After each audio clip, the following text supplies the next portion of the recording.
고요한 새벽 마음 깊은 곳에서 울려오는 그대의 마음을 듣습니다.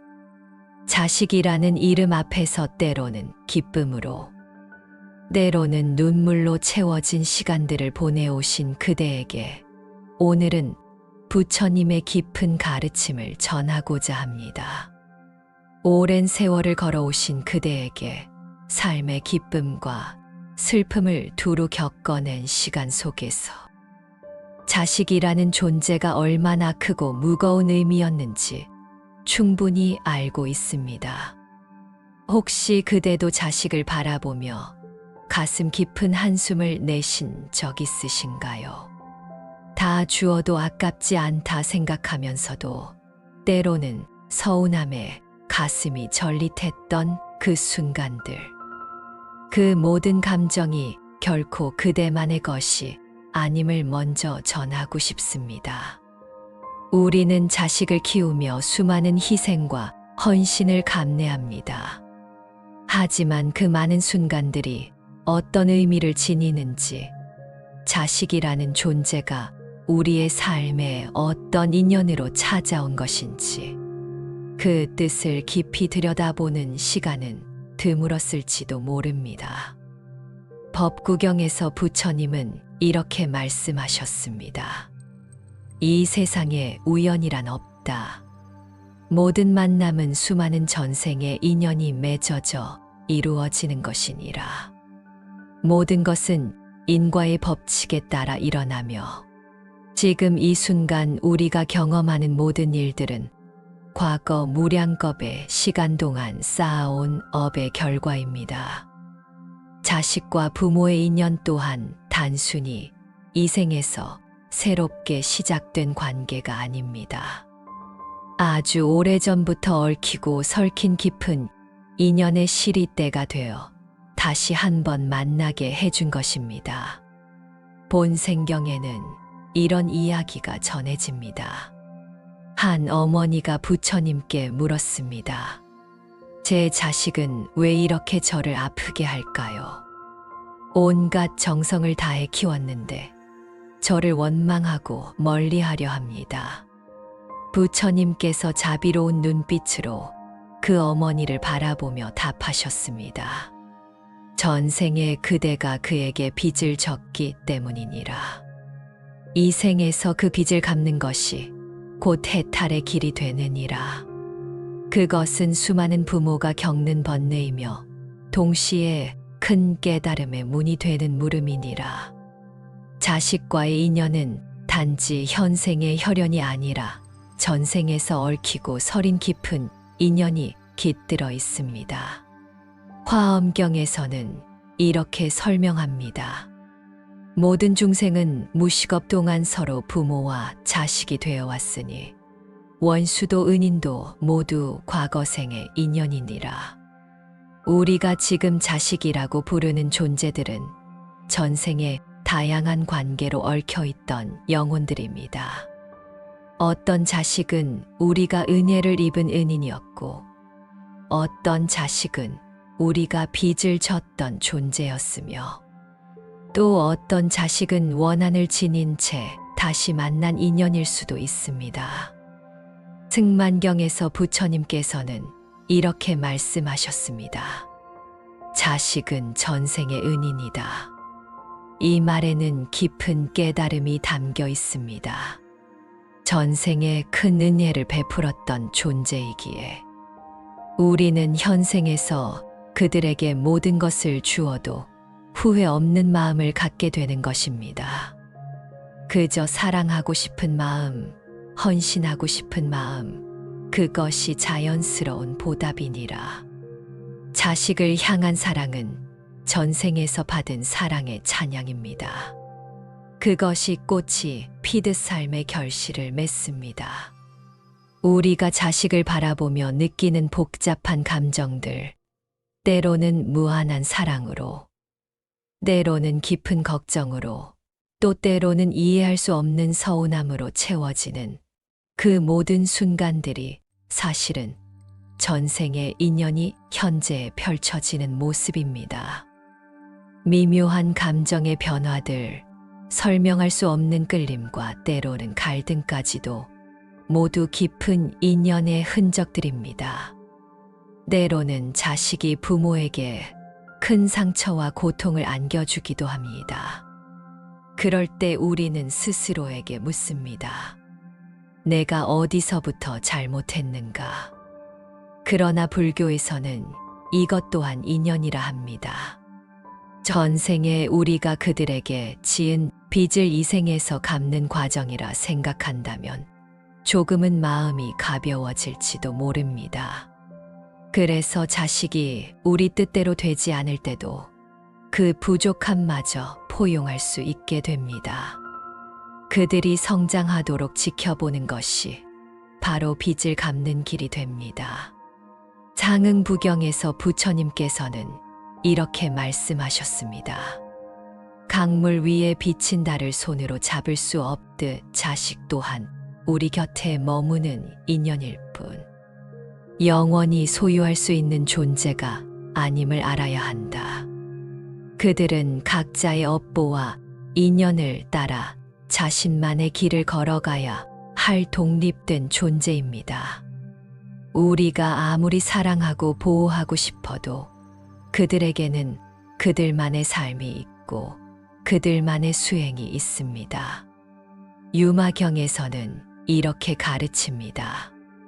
모든 중생은 각자의 업에 따라 생을 받는다. 부모가 자식의 업을 대신할 수는 없으며 자식 또한 부모의 뜻대로만 살 수는 없느니라. 이는 자식을 사랑하지 말라는 뜻이 아닙니다. 오히려 더 깊고 지혜로운 사랑을 하라는 가르침입니다. 소유하려 하지 않는 사랑, 조건을 달지 않는 사랑, 그들의 길을 존중하는 사랑 말입니다. 부처님께서는 또한 말씀하셨습니다. 모든 만남에는 이유가 있고 모든 이별에도 의미가 있느니라. 자식과의 만남도 우연이 아니며 언젠가 다가올 이별도 필연입니다. 이를 받아들일 때 우리는 진정한 평화를 얻을 수 있습니다. 화엄경에서는 이를 이렇게 표현합니다. 일체유심조, 모든 것은 마음이 만들어낸 것이니라. 자식과의 관계에서 일어나는 모든 감정도 결국 우리 마음이 만들어낸 것입니다. 법화경에서 부처님께서는 방편품에서 이렇게 말씀하셨습니다. 마치 장자가 불타는 집에서 아이들을 구하기 위해 양차, 록차, 우차를 약속하는 것처럼 부모의 사랑도 때로는 방편이 필요하니라. 자식을 진정으로 사랑한다면 때로는 놓아주는 것도 사랑이며 때로는 기다리는 것도 사랑임을 알아야 합니다. 진정한 사랑은 그들의 삶을 소유하려 하지 않고 자유를 허락하는 일입니다. 금강경에서는 이렇게 가르칩니다. 응무소주의 생기심, 마땅히 머무는 바 없이 그 마음을 낼지니라. 자식에 대한 사랑도 어디에 머무르지 않는 사랑이어야 합니다. 그들이 성공했을 때만 사랑하고 실패했을 때는 실망하는 조건적 사랑이 아니라 그들의 존재 자체를 있는 그대로 받아들이는 무조건적 사랑이어야 합니다. 부처님께서는 자바암경에서 자식과 부모의 인연을 4가지로 나누어 설명하셨습니다. 이는 단순한 분류가 아니라 우리가 자식과의 관계에서 겪는 다양한 감정과 상황들을 깊이 이해할 수 있게 해주는 지혜로운 가르침입니다. 각각의 인연은 부모에게 서로 다른 수행의 기회를 제공하며 각기 다른 깨달음의 문을 열어줍니다. 첫째, 보은자입니다. 전생의 은인이 자식으로 온 경우입니다.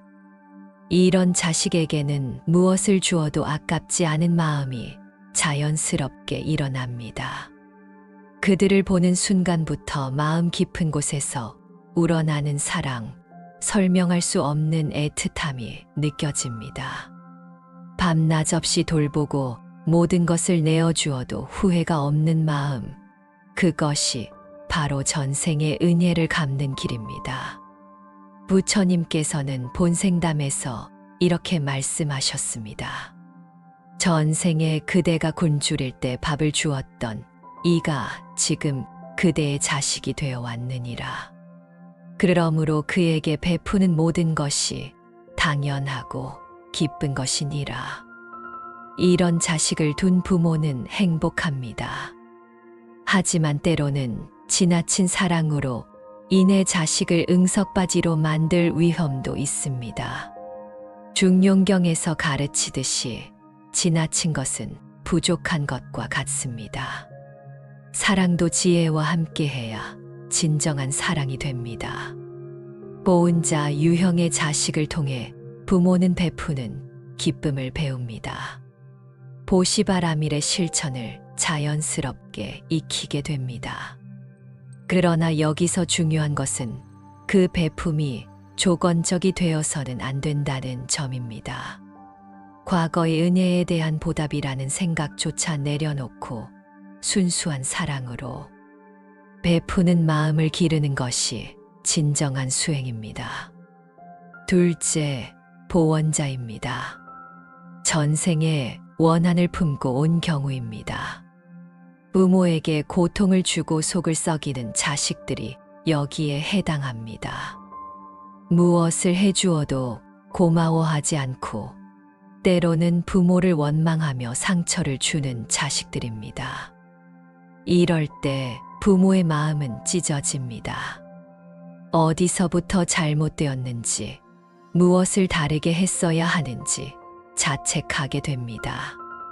그러나 부처님께서는 업보경에서 이렇게 말씀하셨습니다. 이 또한 전생의 업보를 해소하는 과정임을 알면 마음이 편해집니다. 전생에 우리가 그들에게 끼친 상처나 원한이 이 생에서 되돌아오는 것입니다. 이를 통해 우리는 과거의 빚을 청산하고 새로운 출발을 할 수 있게 됩니다. 보원자 유형의 자식을 통해 부모는 인욕바라밀을 배웁니다. 참고 견디는 것이 아니라 진정으로 이해하고 용서하는 마음을 기르게 됩니다. 그들의 모든 행동을 원망하기보다는 이를 통해 내 마음의 분노와 집착을 정화할 수 있는 기회로 삼아야 합니다. 법구경에서 말씀하시듯이 원한은 원한으로 풀리지 않고 오직 사랑으로만 풀립니다. 이런 자식을 대할 때는 먼저 자신의 마음을 살펴보아야 합니다. 혹시 내 안에 화나 미움이 있지는 않은지, 그것이 자식에게 전해지고 있지는 않은지 성찰해야 합니다. 화엄경에서 말하듯이 일체유심조, 모든 것은 마음에서 비롯됩니다. 부모가 먼저 평화로운 마음을 가져야 자식도 평화를 찾을 수 있습니다. 셋째, 토채자입니다. 전생에 빌린 것을 갚으러 온 경우입니다. 어느 정도 갚으면 떠나가거나 관계가 소원해집니다. 어릴 때는 사랑스럽고 말을 잘 들었는데 성장하면서 점점 거리감이 생기고 소통이 어려워지는 자식들이 여기에 해당합니다. 부모는 이런 변화를 받아들이기 어려워합니다. 왜 갑자기 달라졌는지, 무엇이 잘못되었는지 혼란스러워합니다. 부처님께서는 상응부경에서 이렇게 말씀하셨습니다. 모든 빚은 언젠가 다 갚아지는 법이니라. 전생에 그들이 우리에게 베풀었던 것을 이 생에서 돌려받고 나면 그 인연은 자연스럽게 마무리됩니다. 이럴 때 부모는 놓아주는 법을 배우게 됩니다. 자식이 우리에게서 멀어져 가더라도 그것을 배신으로 여기지 않고 자연스러운 과정으로 받아들이는 지혜가 필요합니다. 토체자 유형의 자식을 통해 부모는 무상함을 배웁니다. 모든 관계는 영원하지 않으며 집착하지 않는 사랑을 실천하게 됩니다. 금강경에서 말씀하시듯이 응무소주의 생기심, 머무는 바 없이 사랑하는 마음을 기르는 것입니다. 이별이 다가와도 원망하지 않고 함께했던 시간에 감사하며 그들의 새로운 길을 축복해주는 마음을 갖는 것이 진정한 지혜입니다. 넷째, 환체자입니다. 전생에 빌려준 것을 갚으러 온 경우입니다. 부모에게 효도하고 가문을 빛내는 자식들이 여기에 해당합니다. 공부도 잘하고 부모의 말씀을 잘 따르며 성공해서 부모를 기쁘게 해주는 자식들입니다. 이런 자식을 둔 부모는 감사한 마음을 잊지 않되 그들에게 과도한 기대를 걸지 않도록 주의해야 합니다. 부처님께서는 법화경에서 이렇게 말씀하셨습니다. 받은 것이 많다고 해서 더 많은 것을 기대해서는 안 되느니라. 감사한 마음으로 받되 그것이 당연하다고 여겨서는 안 되느니라.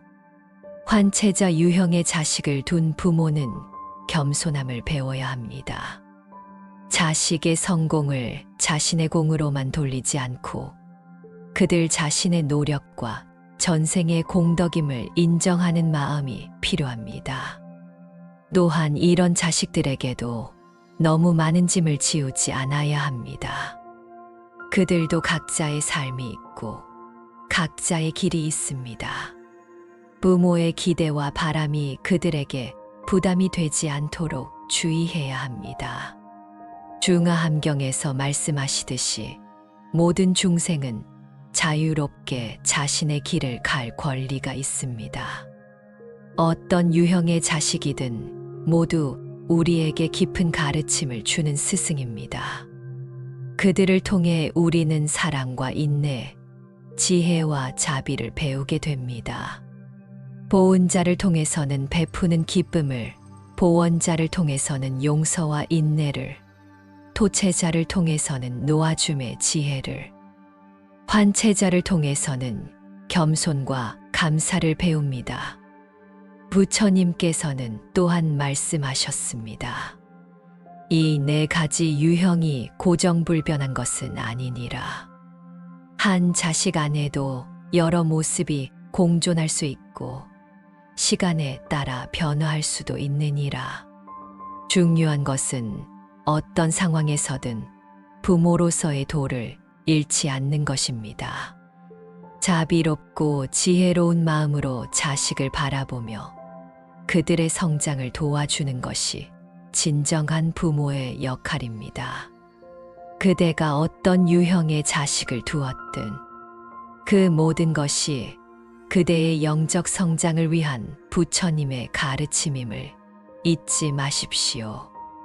자식을 통해 배우는 모든 것들이 결국 그대를 더 완전한 존재로 이끌어갈 것입니다. 금강경에서 부처님은 말씀하셨습니다. 모든 유의법은 꿈이나 환상, 물거품, 그림자와 같고 이슬과 번개와 같으니 마땅히 이와 같이 관찰할지니라. 자식에 대한 우리의 기대와 소유욕 또한 이와 같습니다. 우리는 자식이 우리가 원하는 방향으로 살아가기를 바라고 우리의 기대에 부응하기를 원합니다. 하지만 이러한 집착이 오히려 고통의 원인이 됩니다. 자식을 사랑한다는 이름으로 우리는 얼마나 많은 집착을 하고 있는지 모릅니다. 그들의 성적에 일희일비하고 그들의 진로에 간섭하며 그들의 결혼과 직업 선택까지도 우리의 뜻대로 되기를 바랍니다. 이 모든 것이 사랑에서 비롯되었다고 하지만 실상은 우리 자신의 불안과 두려움에서 나온 집착인 경우가 많습니다. 한 제자가 부처님께 물었습니다. 자식이 저를 떠나려 합니다. 좋은 대학을 포기하고 자신만의 길을 가겠다고 합니다. 제가 그동안 쏟은 정성이 모두 물거품이 될 것 같아 마음이 아픕니다. 어떻게 해야 할까요? 부처님께서 자비로운 눈빛으로 그 제자를 바라보며 답하셨습니다. 떠나는 것을 막으려 하지 말고 언제라도 돌아올 수 있도록 마음의 문을 열어두어라. 진정한 사랑은 자유를 허락하는 것이니라. 그대가 자식을 위해 쏟은 정성은 결코 물거품이 아니다. 그 사랑은 이미 그들의 마음 깊은 곳에 뿌리 내렸고 언젠가는 반드시 꽃이 되어 피어날 것이니라. 유마경에서는 이렇게 가르칩니다. 보살은 중생을 제도하되 중생상에 머물지 않느니라. 부모도 자식을 사랑하되 자식에 대한 고정된 관념에 머물러서는 안 됩니다. 우리가 생각하는 자식의 모습과 실제 자식의 모습이 다를 때 우리는 실망하고 좌절합니다. 하지만 그 실망과 좌절은 우리가 만든 허상에서 비롯된 것입니다. 부처님께서는 또한 말씀하셨습니다. 집착은 고통의 뿌리요, 놓아줌은 자유의 시작이니라. 자식에 대한 집착을 내려놓는다고 해서 사랑이 줄어드는 것은 아닙니다. 오히려 더 큰 사랑으로 승화됩니다. 조건 없는 사랑, 기대 없는 사랑, 그것이야말로 부처님께서 가르치신 자비의 참 모습입니다. 화엄경에서는 이렇게 말합니다. 일체 법무와 모든 법에는 고정된 실체가 없느니라. 자식도 마찬가지입니다. 우리가 인식하는 자식의 모습은 우리의 업식이 만들어낸 허상일 뿐입니다. 실제 자식은 매 순간 변화하고 성장하는 존재입니다. 어제의 자식과 오늘의 자식은 다르고 오늘의 자식과 내일의 자식도 다릅니다. 집착을 내려놓는 첫 번째 단계는 자식이 독립된 존재임을 인정하는 것입니다. 그들은 우리의 소유물이 아니며 우리의 꿈을 대신 이루어줄 존재도 아닙니다.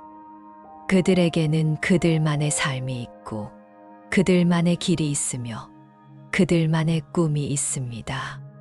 중화함경에서 부처님께서 말씀하시듯이 모든 중생은 각자의 업에 따라 자신의 길을 갈 권리가 있습니다.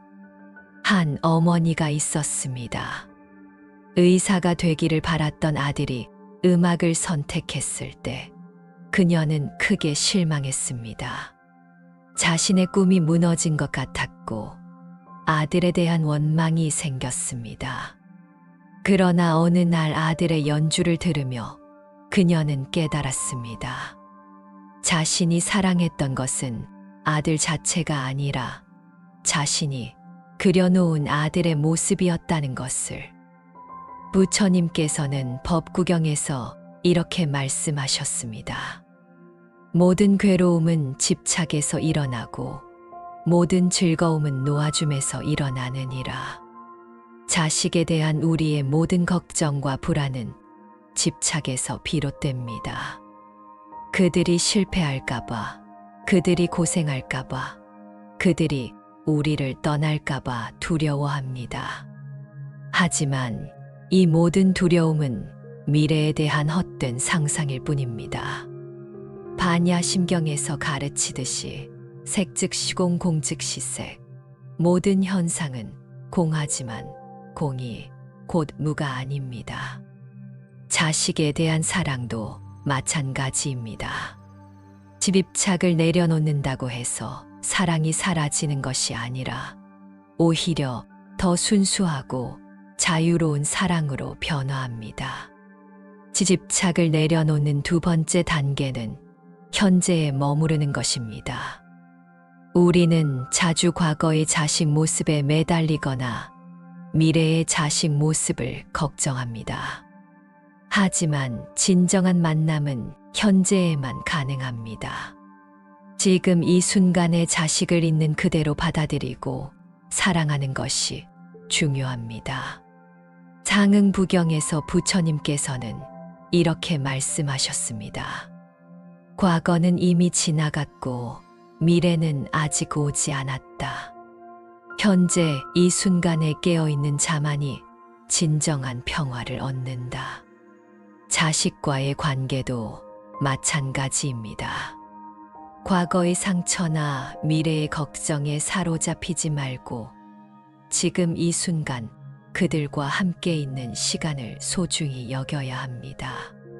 집착을 내려놓는 세 번째 단계는 무상함을 받아들이는 것입니다. 모든 관계는 변화하고 모든 만남에는 이별이 따릅니다. 자식과의 관계도 예외가 아닙니다. 그들은 성장하면서 우리에게서 멀어져 갈 것이고 언젠가는 각자의 길을 가게 될 것입니다.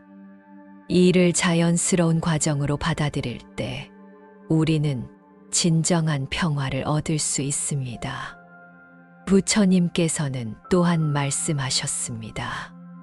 강물 위에 비친 달을 손으로 잡을 수 없듯이 모든 현상은 잡을 수 없는 것이니라. 자식도 마찬가지입니다.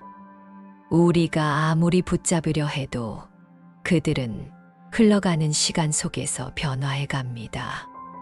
이를 받아들이고 그 변화를 축복해 주는 것이 진정한 지혜입니다. 자식이 성공하든 실패하든 우리 곁에 있든 멀리 있든 그들의 존재 자체에 감사하고 그들의 행복을 빌어주는 마음, 그것이 집착을 넘어선 진정한 사랑입니다. 법화경에서 말씀하시듯이 일체중생 시류불성, 모든 중생에게는 부처의 성품이 있습니다. 우리 자식들도 예외가 아닙니다. 그들 안에 있는 부처의 성품을 믿고 그것이 꽃 피울 수 있도록 도와주는 것이 진정한 부모의 역할입니다. 장흥부경에는 키사 고타미의 이야기가 나옵니다. 사랑하는 아들을 잃고 절망에 빠진 어머니에게 부처님은 죽음을 당하지 않은 집에서 겨자씨를 구해오라고 하셨습니다. 결국 그녀는 모든 집이 죽음의 경험을 가지고 있다는 것을 깨닫고 무상함의 진리를 받아들였습니다. 이 이야기는 단순히 죽음에 대한 이야기가 아닙니다. 모든 현상의 변화와 덧없음, 그리고 그것을 받아들임으로써 얻는 깨달음에 대한 깊은 가르침입니다. 자식을 키우며 겪는 이별의 아픔도 마찬가지입니다.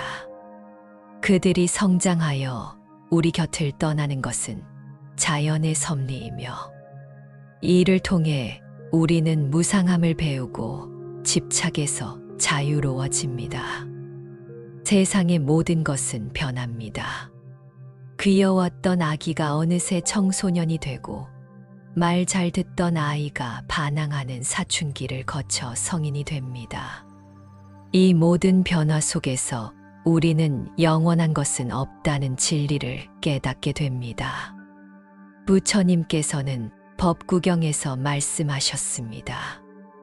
모든 형성된 것들은 사라질 것이니 부지런히 정진하라. 자식과 함께 보내는 시간도 언젠가는 끝이 납니다.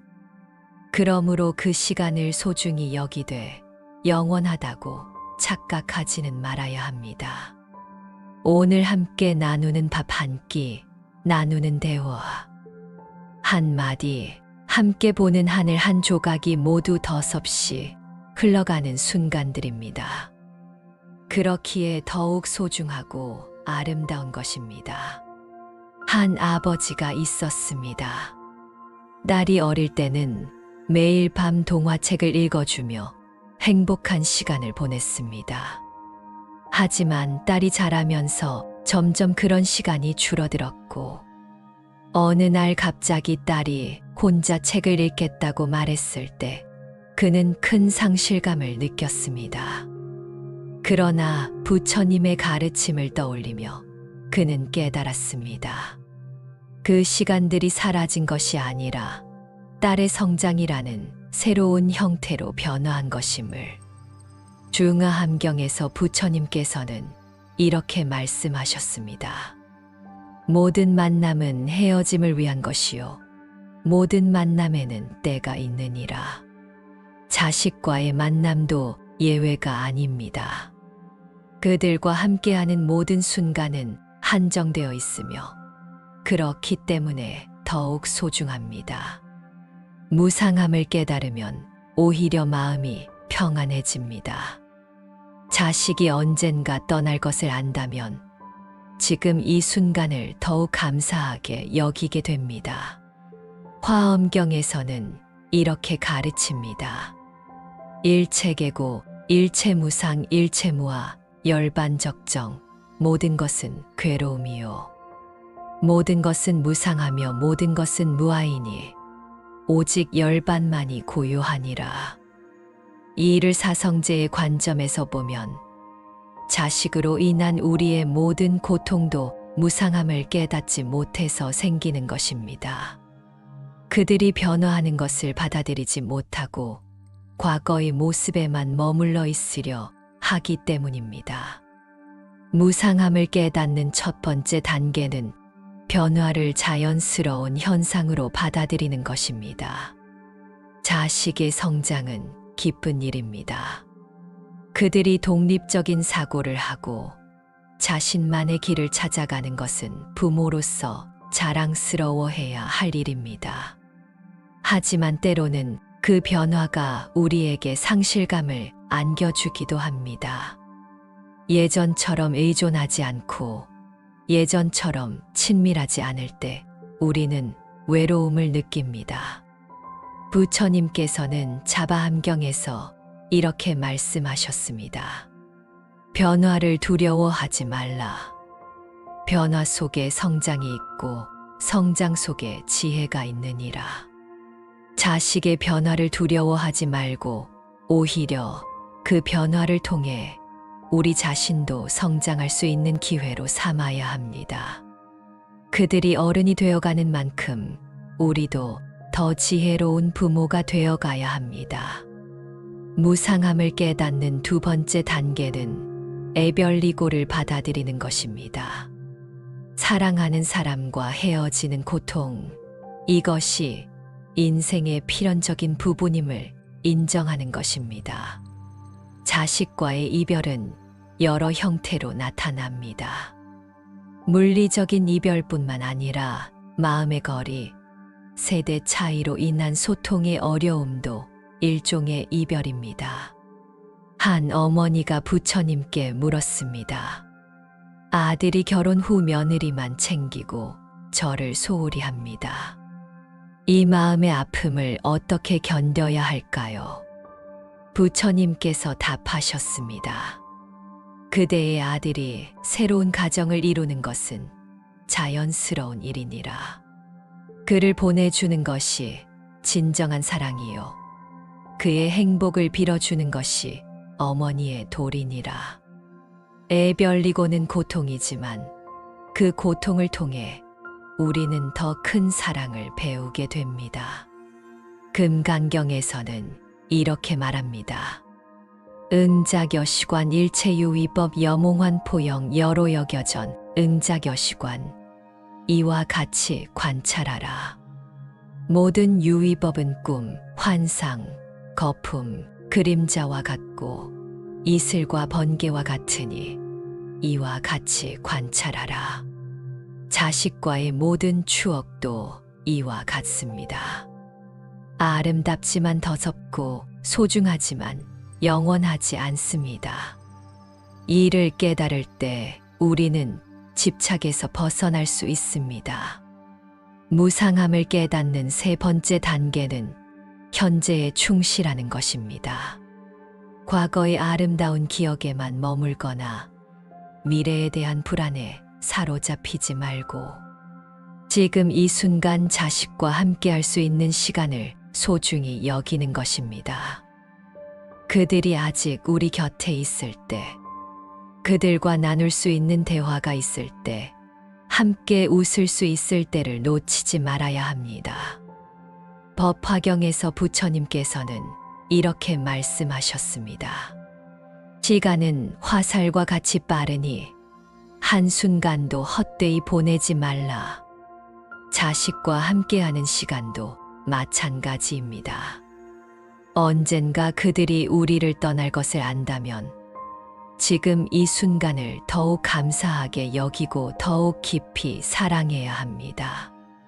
무상함을 깨달으면 또한 관대해집니다. 자식과의 작은 갈등도 큰 문제가 아님을 알게 됩니다. 모든 것이 지나가는 것이라면 좋은 것도 나쁜 것도 모두 일시적일 뿐입니다. 이러한 깨달음을 통해 우리는 자식과의 관계에서 더욱 지혜롭고 평화로운 마음을 가질 수 있습니다. 장흥부경에서 부처님께서는 이렇게 말씀하셨습니다.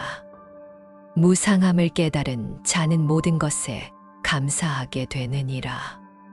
있을 때 감사하고 떠날 때도 감사하며 돌아올 때도 감사하게 되느니라. 자식과의 인연도 이와 같이 바라보아야 합니다.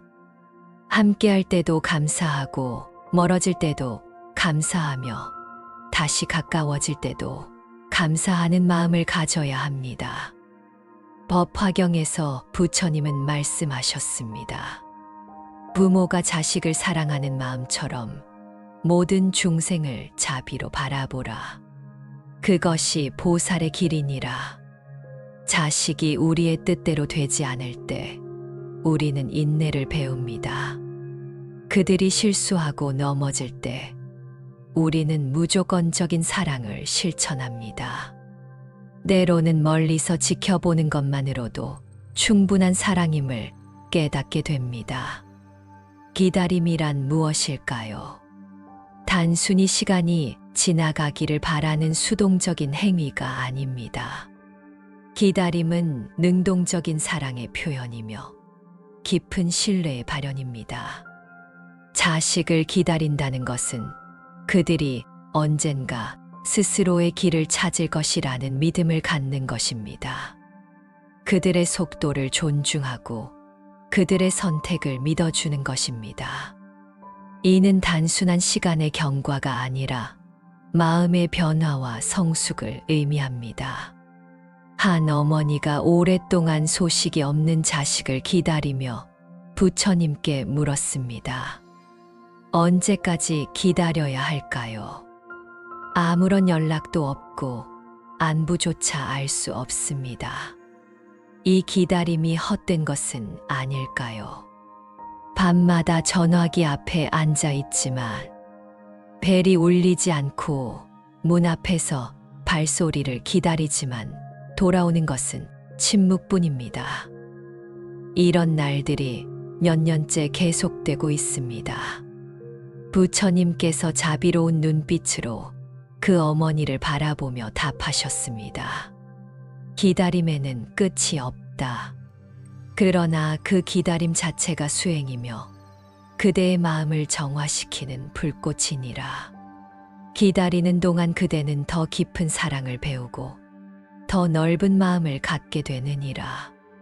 그 기다림이 그대를 보살로 만들어가고 있음을 알라. 자식을 기다리는 마음은 단순한 기다림이 아닙니다. 그것은 자비심을 기르는 수행입니다. 조건 없이 사랑하는 법을 배우는 과정입니다. 그들이 돌아오지 않아도 연락하지 않아도 우리의 사랑은 변하지 않습니다. 이것이 바로 부처님께서 말씀하신 자비의 모습입니다.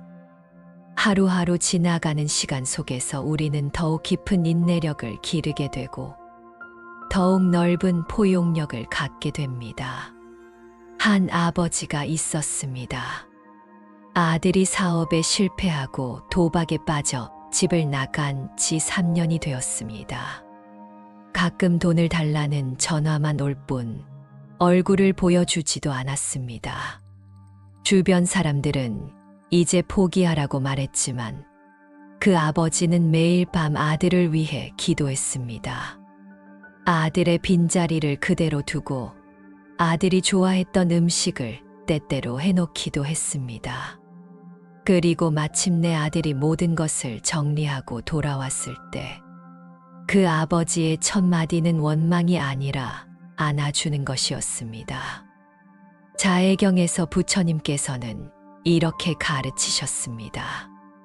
어머니가 외아들을 목숨을 걸고 보호하듯 모든 중생에 대해 무량한 자비심을 일으키라. 이 가르침은 자식에 대한 부모의 사랑이 얼마나 위대한지를 보여줍니다.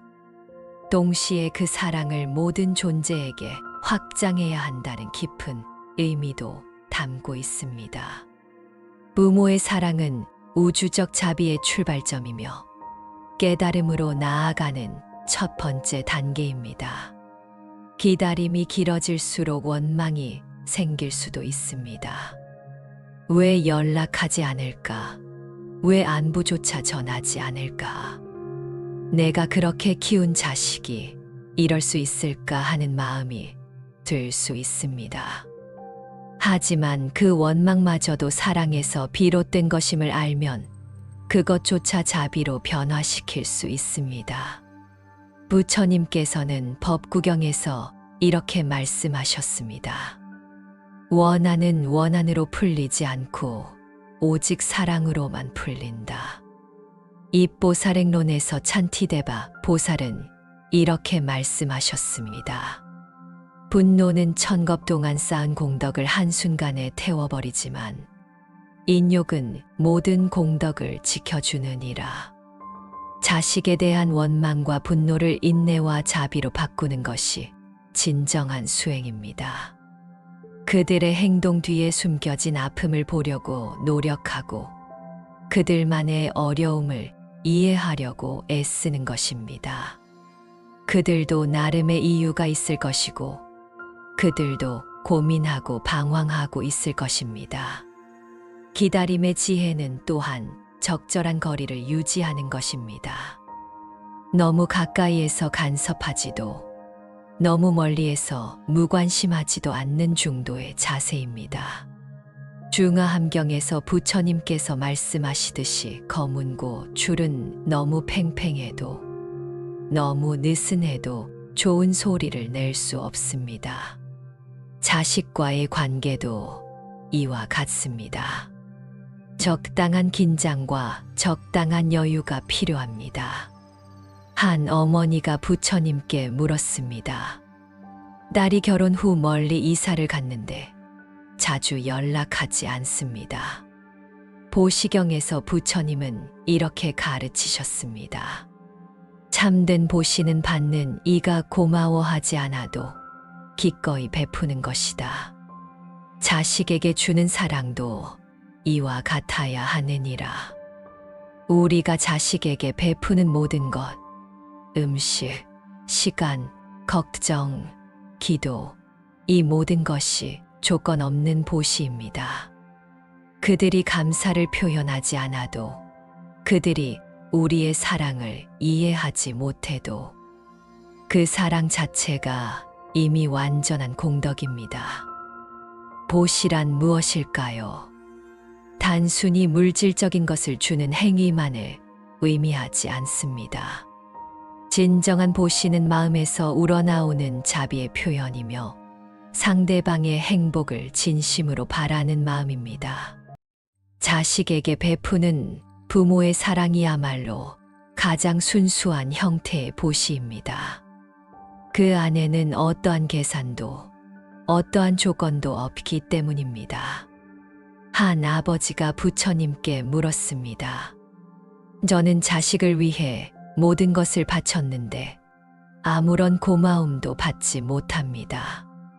밤낮으로 일해서 학비를 대주고 아플 때 간병하고 고민이 있을 때 상담해 주었지만 자식은 이 모든 것을 당연하게 여깁니다.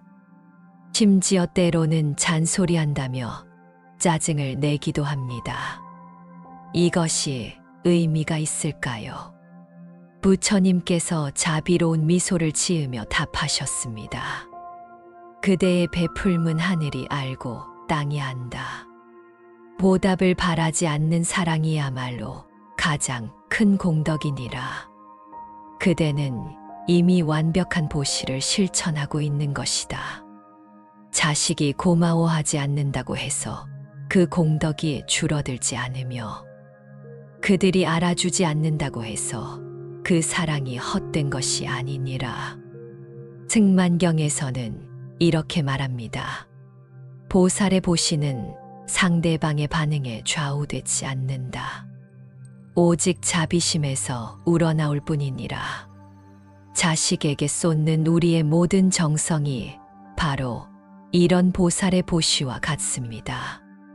그들이 알아주지 않아도, 고마워하지 않아도 우리는 계속 사랑합니다.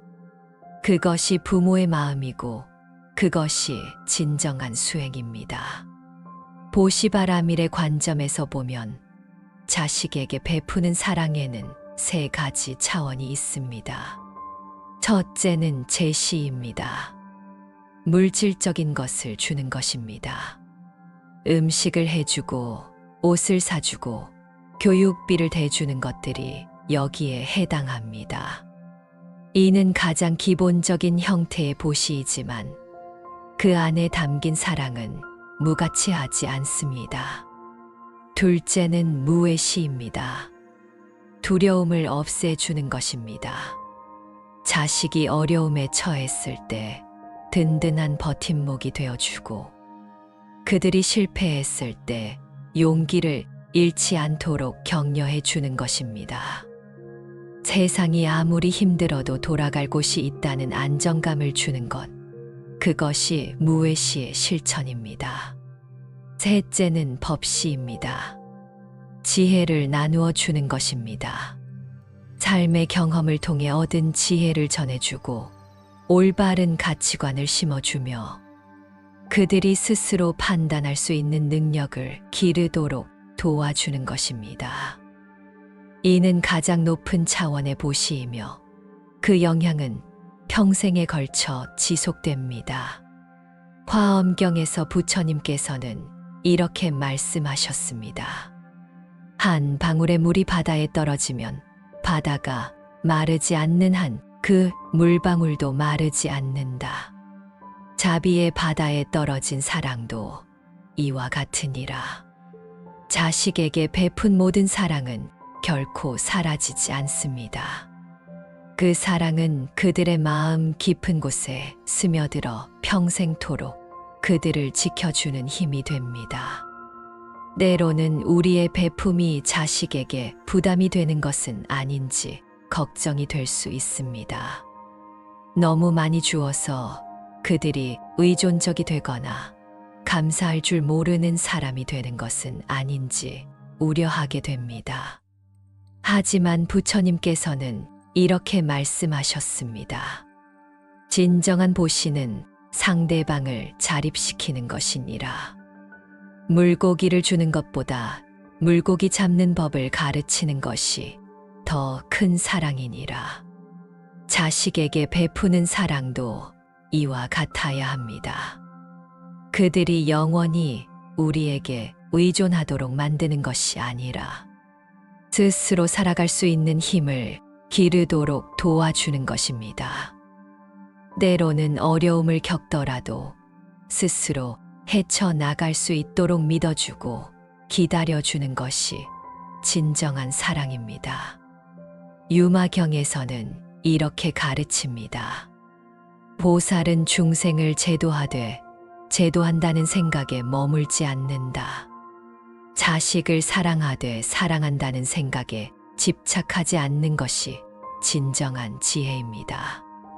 내가 이렇게 사랑해 주었는데, 내가 이렇게 희생했는데 하는 마음이 일어날 때, 그것은 이미 순수한 보시가 아닙니다. 한 어머니가 있었습니다. 딸이 대학에 진학할 때 학비를 마련하기 위해 밤늦게까지 일했습니다. 몸이 아프고 힘들었지만 딸의 미래를 위해서라면 기꺼이 감수했습니다. 그런데 딸이 졸업 후 취직을 하고 나서는 어머니와의 연락이 뜸해졌습니다. 처음에는 서운했지만 이내 깨달았습니다. 딸이 독립적으로 잘 살아가고 있다는 것이 바로 자신의 사랑이 결실을 맺은 것임을. 대반야경에서는 이렇게 말합니다. 보시를 할 때는 주는 자, 받는 자, 주는 물건이 모두 공하다는 것을 알아야 한다. 이를 삼륜청정이라고 합니다. 자식에게 사랑을 베풀 때도 마찬가지입니다. 내가 사랑을 주고 자식이 받고 그 사랑이라는 것조차도 모두 인연으로 생겨난 것일 뿐입니다. 부처님께서는 또한 말씀하셨습니다. 공덕은 쌓이는 것이 아니라 흘러가는 것이다. 막힘없이 흘러갈 때 진정한 복이 되느니라. 자식에게 주는 사랑도 이와 같습니다. 그 사랑이 막힘없이 흘러갈 때 그것은 온 우주에 퍼져나가는 자비가 됩니다. 우리가 자식을 사랑하는 그 마음이 다른 모든 존재들에 대한 사랑으로 확장될 때 그것이 진정한 보살의 길입니다. 자바함경에서는 이렇게 가르칩니다. 보시의 공덕은 주는 순간에 완성된다. 받는 이의 반응을 기다릴 필요가 없느니라. 자식에게 베푸는 모든 사랑은 그 순간순간이 이미 완전한 공덕입니다. 그들이 나중에 고마워할지 기억해 줄지는 중요하지 않습니다. 법화경에서 부처님께서는 이렇게 말씀하셨습니다. 부모의 은혜는 하늘보다 높고 바다보다 깊다. 하지만 그 은혜를 자랑하거나 내세우지 않는 것이 진정한 부모의 도리니라. 우리가 자식에게 베푼 모든 것을 그들이 다 알아줄 필요는 없습니다. 다만 그 사랑이 그들의 삶 속에서 조용히 빛이 되어주면 그것으로 충분합니다. 자식에게 베푸는 사랑에는 조건이 없어야 합니다. 그들이 성공해서, 효도해서, 자랑스러워서 사랑하는 것이 아니라 그저 존재 자체로 사랑하는 것입니다. 이러한 무조건적 사랑이야말로 부처님께서 가르치신 자비의 본질입니다. 그리고 그 사랑을 통해 우리 자신도 더 완전한 존재로 성장해 나갈 수 있습니다. 입보살행론에서 찬티데바 보살은 말씀하셨습니다. 원수도 은인도 모두 내가 인욕을 닦을 수 있게 해주는 스승이다. 자식으로 인해 생기는 모든 감정, 기쁨도 슬픔도 때로는 원망도 이 모든 것이 우리를 성장시키는 도구입니다. 그들을 통해 우리는 더 큰 사랑을 배우고 더 깊은 자비를 실천하며 더 넓은 마음을 갖게 됩니다. 자식이 우리를 실망시킬 때가 있습니다. 우리의 기대와 다른 길을 선택할 때, 우리의 말을 듣지 않을 때, 심지어 우리를 원망할 때도 있습니다. 이럴 때 마음이 아프고 때로는 분노가 일어나기도 합니다. 내가 이렇게 사랑해 주었는데, 내가 이렇게 희생했는데 하는 마음이 들 수 있습니다. 하지만 이런 감정이야말로 우리가 더 깊은 수행을 할 수 있는 기회입니다. 한 어머니가 부처님께 물었습니다. 아들이 대학을 그만두고 음악을 하겠다고 합니다. 제가 밤낮으로 일해서 학비를 마련했는데 그 모든 노력이 헛된 것 같습니다. 아들은 제 마음은 생각하지 않고 자신의 꿈만 쫓고 있습니다. 이런 아들을 어떻게 이해해야 할까요? 때로는 원망스럽고 때로는 분노가 치밀어 오릅니다. 부처님께서 자비로운 눈빛으로 그 어머니를 바라보며 답하셨습니다. 분노는 자신을 해치는 독이요. 자비는 자신을 치유하는 감로순이라. 그대의 아들이 자신만의 길을 찾으려 하는 것은 그대가 키워준 독립심의 결실이 아니겠는가. 그대의 사랑이 헛되지 않았기에 그가 용기를 낼 수 있는 것이니라. 자식에 대한 원망을 자비로 바꾸는 것이 진정한 수행이니라. 원망이 일어나는 이유는 무엇일까요? 대부분은 우리의 기대와 현실 사이의 차이에서 비롯됩니다. 우리는 자식이 우리가 원하는 대로 살아가기를 바랍니다. 좋은 대학에 가고 안정적인 직업을 갖고 결혼해서 행복하게 살기를 바랍니다. 하지만 자식들에게는 그들만의 꿈과 가치관이 있습니다. 그 차이를 받아들이지 못할 때 원망이 생겨납니다. 법구경에서 부처님께서는 이렇게 말씀하셨습니다. 원한은 원한으로 풀리지 않고 오직 사랑으로만 풀린다. 이는 영원불변의 진리니라. 자식에 대한 원망도 마찬가지입니다. 원망으로는 아무것도 해결되지 않습니다. 오히려 관계만 더 악화될 뿐입니다. 그 원망을 사랑으로, 이해로, 자비로 바꿀 때 진정한 해결책을 찾을 수 있습니다. 원망을 자비로 바꾸는 첫 번째 단계는 자식의 입장에서 생각해 보는 것입니다. 그들도 나름의 고민이 있고 나름의 이유가 있습니다. 부모의 기대에 부응하고 싶지만 자신의 길도 가고 싶은 마음, 사랑받고 싶지만 독립하고 싶은 마음, 이런 복잡한 감정들을 이해하려고 노력해야 합니다. 유마경에서는 이렇게 말합니다. 중생의 병이 곧 보살의 병이다. 중생이 낫지 않으면 보살도 낫지 않느니라. 자식의 고통이 곧 부모의 고통입니다. 그들이 평안해야 우리도 평안할 수 있습니다. 따라서 그들을 원망하기보다는 그들의 평안을 위해 기도하고 그들의 행복을 위해 노력하는 것이 지혜로운 길입니다. 한 아버지가 있었습니다. 아들이 사업에 실패하고 많은 빚을 졌습니다. 아버지가 평생 모은 재산으로 빚을 갚아주었지만 아들은 고마워하기는커녕 더 많은 돈을 요구했습니다. 처음에는 분노가 치밀었지만 아들의 상황을 깊이 들여다보니 그도 절망과 두려움에 사로잡혀 있음을 알게 되었습니다.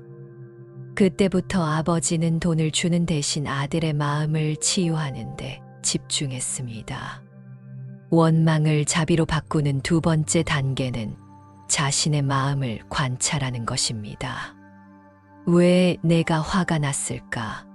왜 내가 실망했을까를 깊이 들여다보면 그 안에 숨겨진 집착과 기대를 발견할 수 있습니다.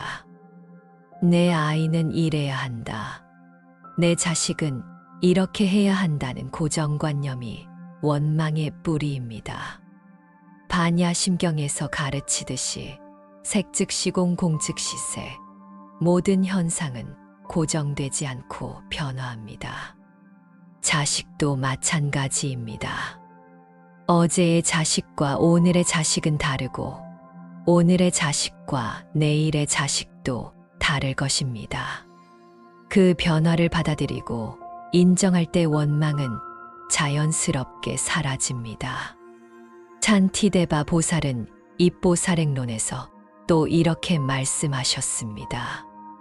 분노는 천겁 동안 쌓은 공덕을 한순간에 태워버리지만 인욕은 모든 공덕을 지켜주느니라. 자식에 대한 원망과 분노를 인내와 자비로 바꾸는 것이 진정한 수행입니다. 그들의 행동 뒤에 숨겨진 아픔을 보려고 노력하고 그들만의 어려움을 이해하려고 애쓰는 것입니다. 때로는 자식이 우리에게 상처를 주는 말을 할 수 있습니다. 당신 때문에 내가 이렇게 되었다. 당신은 나를 이해하지 못한다는 말들입니다. 이런 말을 들으면 마음이 아프고 화가 납니다. 하지만 그 말 뒤에 숨겨진 진짜 메시지를 들어야 합니다. 나를 더 사랑해달라, 나를 더 이해해달라는 울부짖음일 수 있습니다. 대방광불화엄경에서는 이렇게 말합니다. 모든 중생은 본래 부처의 성품을 가지고 있다. 다만 번뇌에 가려져 있을 뿐이니라. 자식도 마찬가지입니다.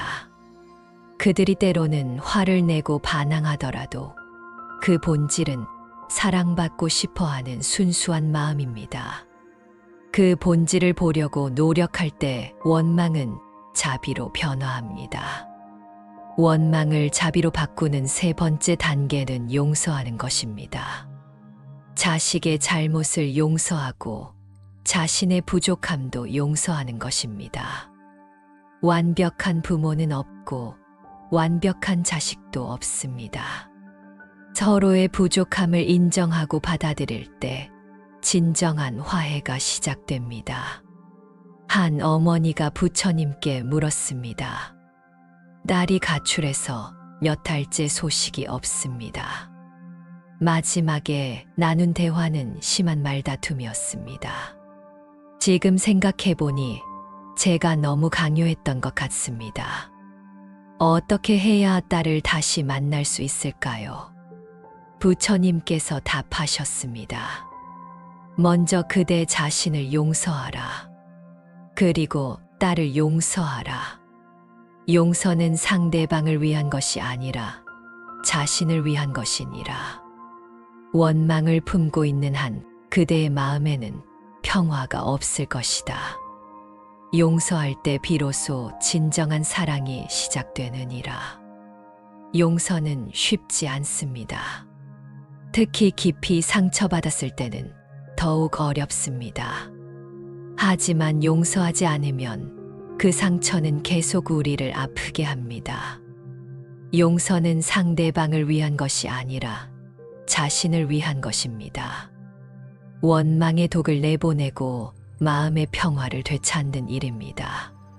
금강경에서 부처님께서는 이렇게 말씀하셨습니다. 과거 신불 가득, 현재 신불 가득, 미래 신불 가득, 과거의 마음도 잡을 수 없고 현재의 마음도 잡을 수 없으며 미래의 마음도 잡을 수 없다다. 과거의 상처에 매달리지 말고 현재의 분노에 사로잡히지 말며 미래의 걱정에 빠지지 말라는 뜻입니다.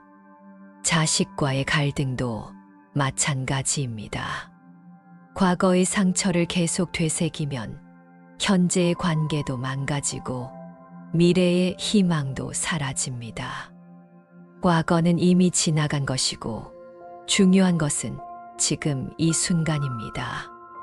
지금 이 순간부터 새로운 관계를 시작할 수 있습니다. 원망을 자비로 바꾸는 것은 하루아침에 되는 일이 아닙니다. 오랜 수행과 인내가 필요합니다. 하지만 그 노력은 헛되지 않습니다. 원망이 자비로 바뀔 때 우리의 마음은 더욱 넓어지고 깊어집니다.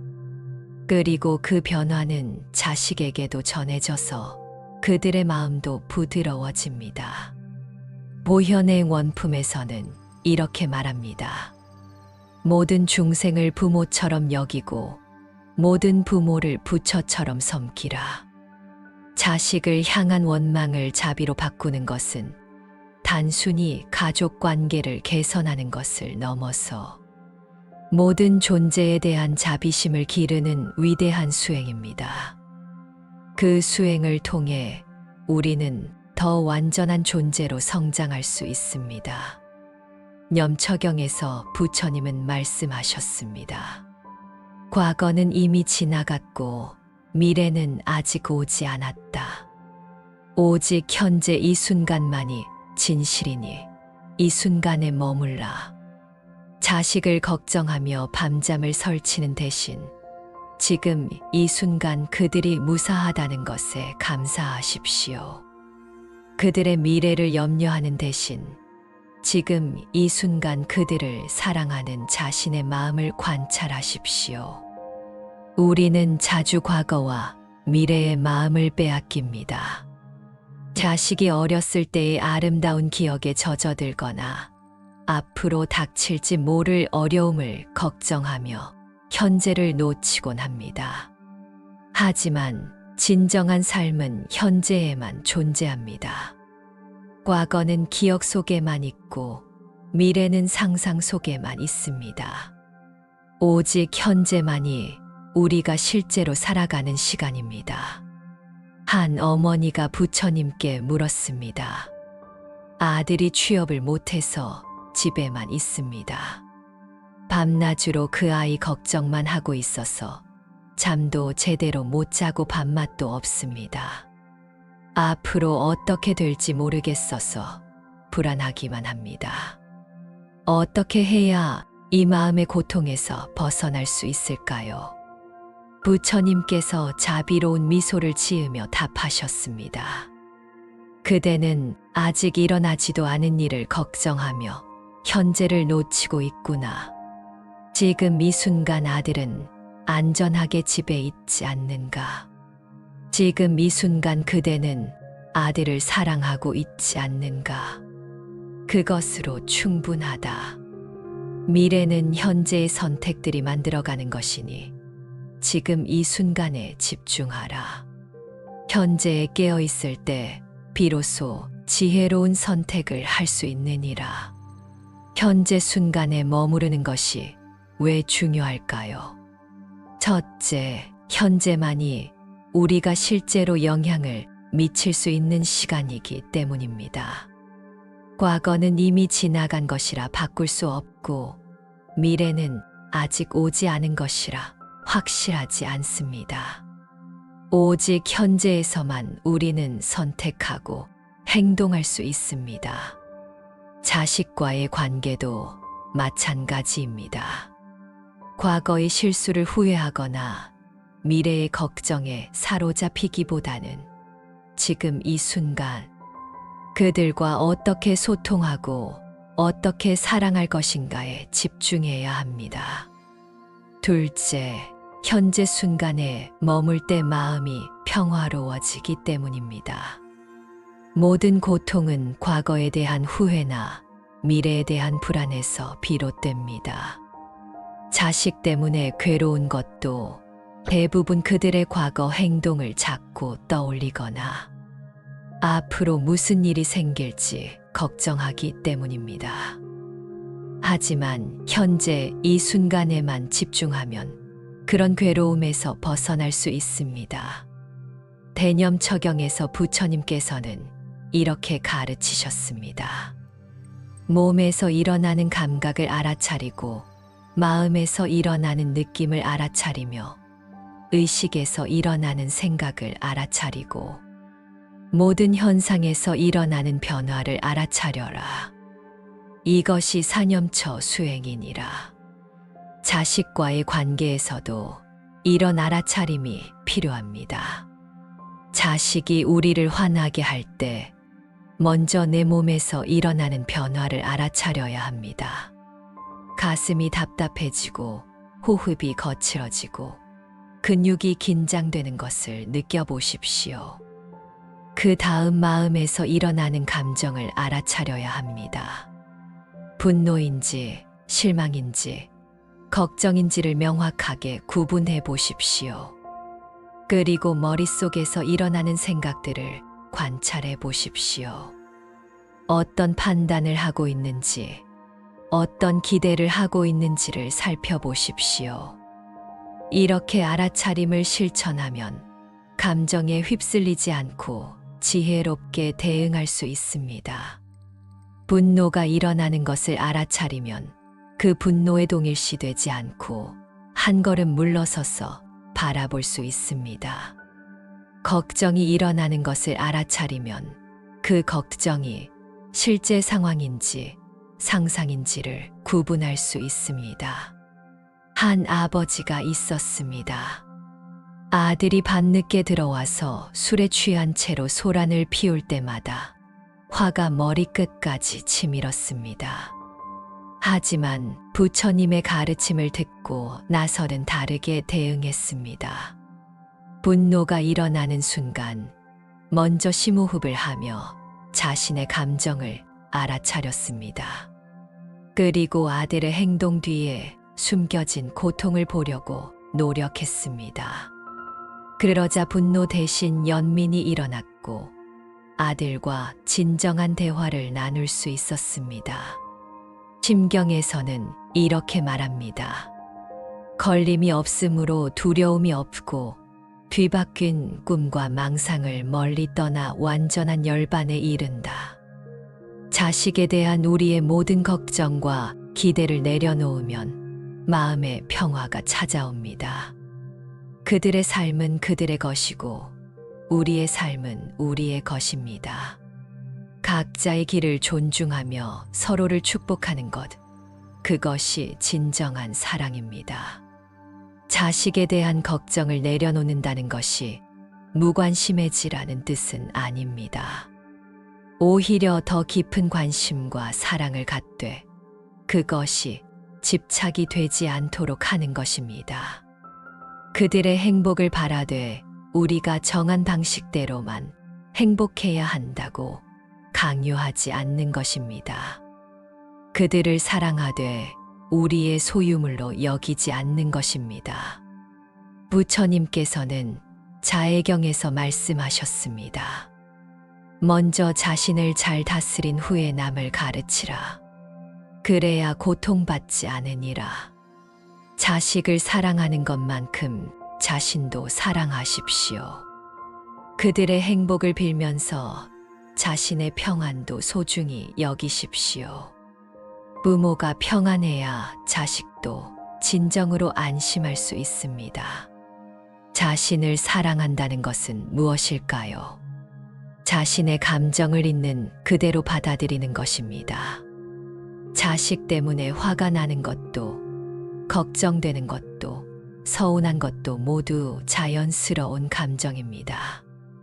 그런 감정이 일어난다고 해서 자신을 나쁜 부모라고 자책할 필요는 없습니다. 그 감정들을 알아차리고 받아들이되 그것에 휩쓸리지 않는 것이 지혜입니다.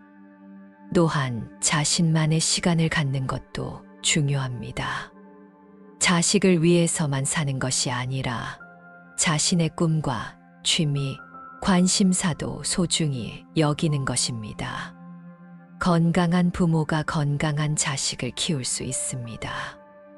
행복한 부모가 자식에게도 행복을 전해줄 수 있습니다. 한 어머니가 부처님께 물었습니다.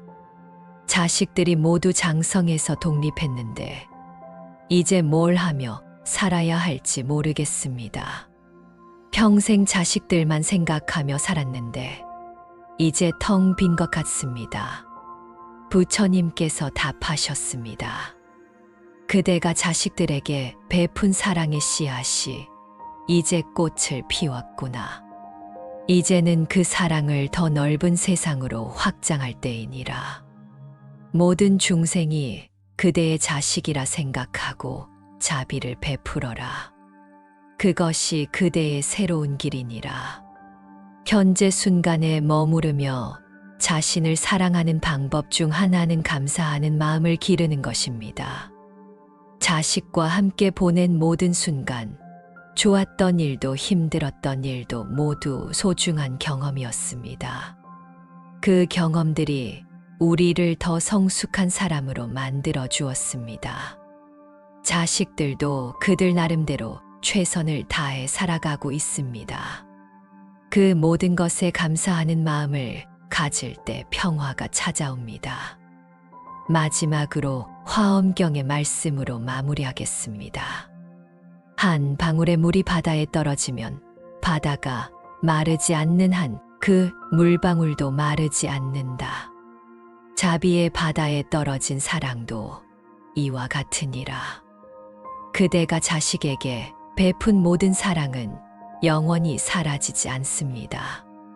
그 사랑은 자비의 바다가 되어 온 우주에 퍼져나가고 언젠가는 반드시 더 큰 축복으로 돌아올 것입니다.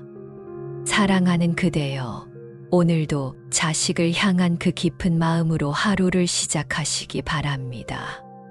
그리고 그 사랑이 결국 그대 자신을 가장 아름다운 사람으로 만들어가고 있음을 잊지 마십시오. 현재 이 순간에 깨어 있으며 자식과 자신을 모두 사랑하는 그대의 마음에 부처님의 자비가 언제나 함께하기를 기원합니다. 부처님의 자비가 언제나 그대와 그대의 자식들 위에 머물기를 기원합니다. 나무 아미타불. 자식과의 인연을 통해 배우는 모든 것들이 그대를 깨달음의 길로 이끌어주기를 바라며 오늘도 고요한 평화가 그대의 마음에 깃들기를 기도합니다.